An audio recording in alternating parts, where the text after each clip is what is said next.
Hi, Bob Mack here for The Interval. Today we have a retrospective episode that I'm sure you're gonna like. If you know the song Hello It's Me, you know it was written by Upper Darby native son and superstar musician Todd Rundgrun. The original recording for Hello It's Me was done by Todd's first band signed to a major label, the Nazz, and released on their first album in 1968. It was sung by Nazz band member and this episode's featured guest, Robert Stewkey Antoni. For this episode, we thought it would be great to have Stewkey interviewed by our friend Bobby Startup. Bobby was deeply immersed in the 60s rock music scene and a major player in Philadelphia rock music culture for decades. Bobby was a stage manager at the Electric Factory, introduced punk bands to Philly, managed and took the Stray Cats over to the UK, and played in punk bands himself.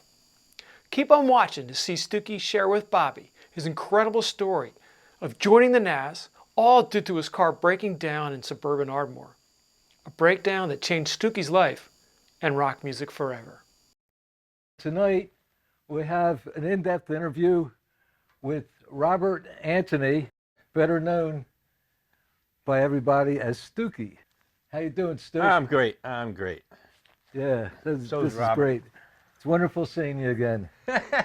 Yeah, you too, Bob. Now, you were a Robert. You grew up, but they called you Bobby, right? Yeah, growing up, yeah. Yeah. Now, let's start off with the nickname and get the myths out of the way. And why don't you tell us how you originally came up with the name Stewkey? Well, Bob, it's pretty simple, I guess. It's kind of silly at the same time. You know, we're teenagers, 13, 14 years old, starting a band, and we decided we needed stage names. So everybody picked their name. I took Ringo Starr's last name and just changed the AR to EW. You know, Well, I that came Beatlemania was hitting everybody back then. and I became Stewkey Right. to myself. Not to anybody else in my hometown necessarily, but to myself. And it was able to stick when I came to Philadelphia. This way you could have a unique personality. Yeah, I wanted that. Yeah. I wanted to, yeah. So you grew up in Newport, Rhode Island, basically? Basically. My dad was in the Navy, so I traveled around a lot, Right. different places. What was Newport like compared, Well, growing up, it was, because it's different than Philadelphia. oh, You know, yeah. So it'd be interesting. It was a small, short, small coastal city where the New York elite played. A lot of mansions in Newport. The home of the Jazz Festival and the Folk Festival, original Folk Festival and Right. Jazz Festival were Yeah. in Newport. So Did you go to any of those? yeah, I actually saw Dylan transfer from folk music, acoustic they- guitar to rock guitar. I saw him throw that guitar down That on the was when stage they and walk booed off. him. Yeah, booed him off the stage. Wow. And I saw him walk back on. And that was so cool. That was, we're just That must have kids been seeing amazing that to stuff. see that. Oh, yeah. I mean, we didn't know the significance of Did it that at influence the time. you a lot, seeing him perform like that? To see his conviction, that impressed me. Like, just to say, well, okay, if you don't like it, I'm leaving. And I was impressed by that. As a Right. kid. Stuck to me. So what was radio like in Newport? Was there much, or did you listen Top to 40, New York stations? Top 40. No, we couldn't really get them in Newport. There was WPRO in Providence that we listened to. And that was basically top 40. So we got all the hits. You had your first band in Newport. Yeah. Called the Mods. An original name. Right. Well, it was back then. Kind of. It was back then. I guess especially in Rhode Island. Yeah. Right. It was. It It's was funny a when you cool look name. back at something like that. you know. Right. And I had the second band I was in Newport. It didn't last very long. Was Public Nuisance. Uh-huh. That was more appropriate Right. for what we were doing. So yeah. So those So are my first two bands. Yeah. You decided to get out of town, right? Out of Newport. Yeah. How old were you at that time? 19. Right. And where were you going to go to? Well, Steve Bruno, a friend of mine, and a bandmate in Newport. Was he in Public Nuisance too? Yeah. Okay. And What instrument did he play? bass. Okay. We decided that we wanted to go to Florida. That was where we were headed. We were headed to Florida to join a band before spring break. Right. That was because we left in February. Where the girls are. Yeah. So all good intentions, we headed out. A 50s VW bus packed with our shit. I wanted to stop in Philadelphia to visit a girl that I had met. Unfortunately or fortunately, depending on how you want to look at it, the vehicle broke down in Ardmore. So it was either go home or stay. When we came into Philadelphia, coming across Rittenhouse Square, anybody who had long hair hung out. Right. That was the place. Yeah, that was Me definitely and the coming place. across that, feeling welcome. Did you meet any musicians there? Yeah. I joined a band called Elizabeth Wow. with Steve Weingarten was a guitar player, Hank Ransom, Linda Cohen, who played drums at the Which time. is amazing because I know Linda just as a guitar player It's and classical. folk singer.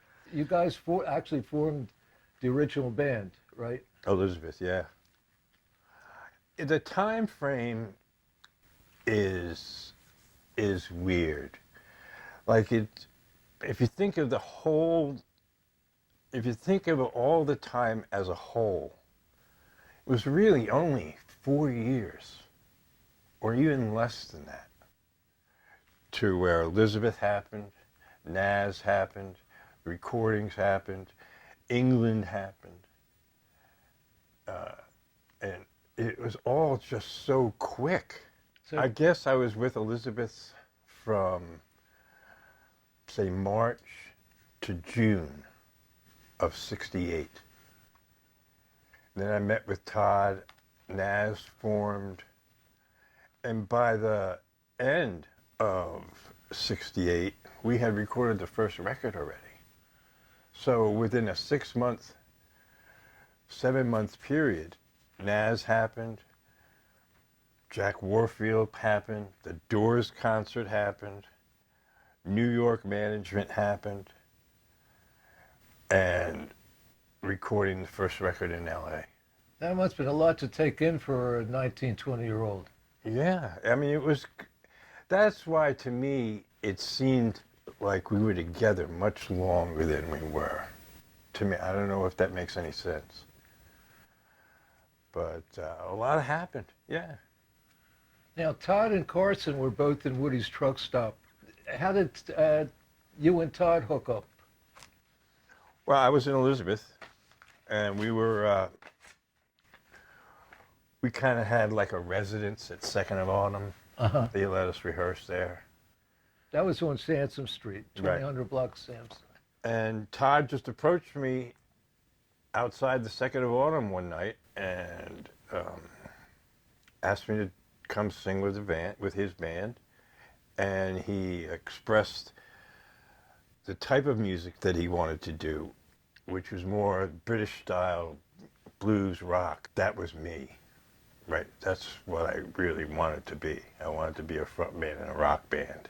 That was that's what I wanted, you know what I mean? Yeah. I wanted it more than anything. I guess my personality wasn't really happy in a soft, quiet rock band. Right. You know, I wanted to be in a loud Right. rock and roll band. So it was You very wanted to be a appealing. rock and roller. Yeah, it was very appealing, and I just jumped in with both feet. So I guess now, how did Tom Mooney get involved? Because he was in another band called the Munchkins, right? Right. Well, Todd approached him and Carson before he approached me, and they were already together. Tom and Carson were already together with Todd, and Tom was commuting back and forth from State College. He was in school. Uh-huh. And actually, he had to hitchhike. He hitchhiked down from State College the day we did that Doors show. He came from State College on the thumb Right. to do that show. John Curlin. John Curlin. Tom and Todd somehow met him at a Who concert. They happened to be staying at the Holiday Inn on Walnut Street. And Tom and Todd struck up a conversation with him. And before you knew it, we were off to New York. That's when Nazz really started to take off with the promotion. Now, how soon after Curlin took over did you sign to SCG? 6 months maybe. Because we recorded that record that year. Yeah, the first record we recorded in LA. I believe it was in the spring of, maybe it was the spring of '69. And then in the fall of '69, we went to England, got thrown out. But the record deal was signed with SGC Records, who didn't actually have a distribution deal, so Epic Records took over the distribution of the records. The second record, which we recorded at the same studio, took a little longer because it was more complex. We weren't so familiar with the material as we were with the first record, because Todd would bring in the songs the day we had the studio. He would bring in tunes and we would learn them in the studio and record them then. So you were refining them in the studio? We were learning them and refining them in the studio. And then it was the vocal overdubs, which on that second record there were a lot of vocals. Now, did you do much touring on the first album? No, not much. A few gigs. Something that irritated me to no end was why we weren't playing as much as I thought we should be. The answer I got for that, which kind of makes sense, but I still don't buy it. The answer was that we were too young. So we couldn't play in these clubs because we were under 21. But for some reason I just think they held us back. Right. You just wanted to go out and play as a rock and roller. You wanted to be on stage, Yeah, right? My idea was we should have been out there playing every night on a bus somewhere. We played some good audiences. It's Oh, like, yeah. Oh yeah, we were all over the teen magazines. Lot of 16 radio. magazine, all over that one. Any other one that was popular back then, we were all over. You know, Right. Spreads in it, like.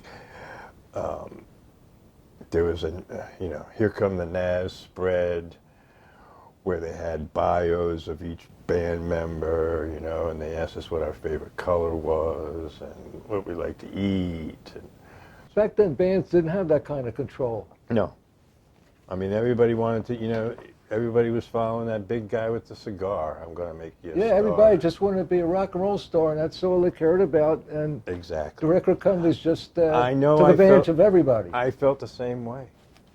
Yeah. I couldn't believe it. Felt like I was on top of the world. I mean, I didn't care about anything, but to be honest with you, I didn't care much about anything except being a rock and roll frontman in a rock and roll band, and it was just that, and you just did the work. You did whatever they told you was what you had to do to get there. I think I got a paycheck once, which was probably 20 years after Nazz broke up. I got a check for $2,000.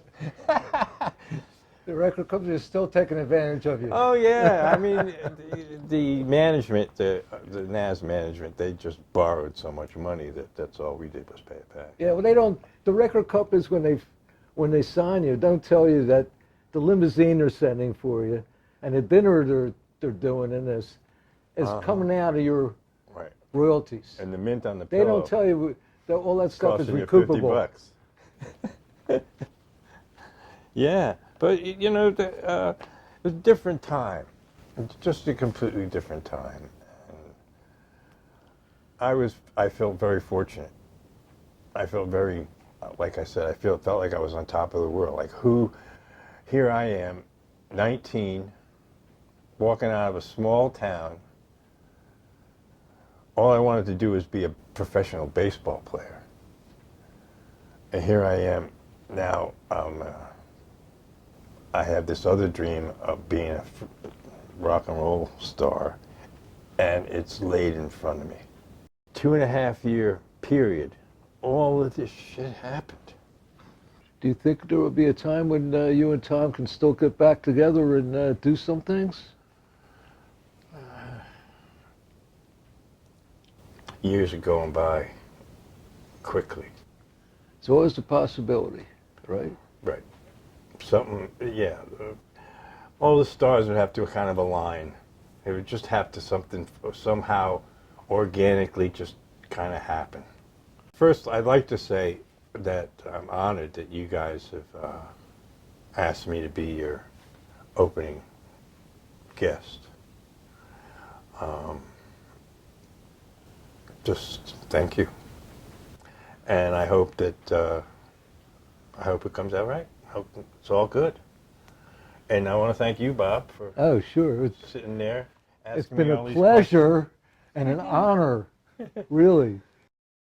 I hope you enjoyed Bobby Startup's interview with Stewkey. Keep watching The Interval for more inside stories about notable, current, and up-and-coming artists from the Philadelphia area, as well as retrospectives like this one with our friend Bobby Startup. As always, please like, subscribe, and follow us, and be sure to check out our other videos, and feel free to drop a comment in the comment section. We do read and respond to them. Thank you. We'll see you next time.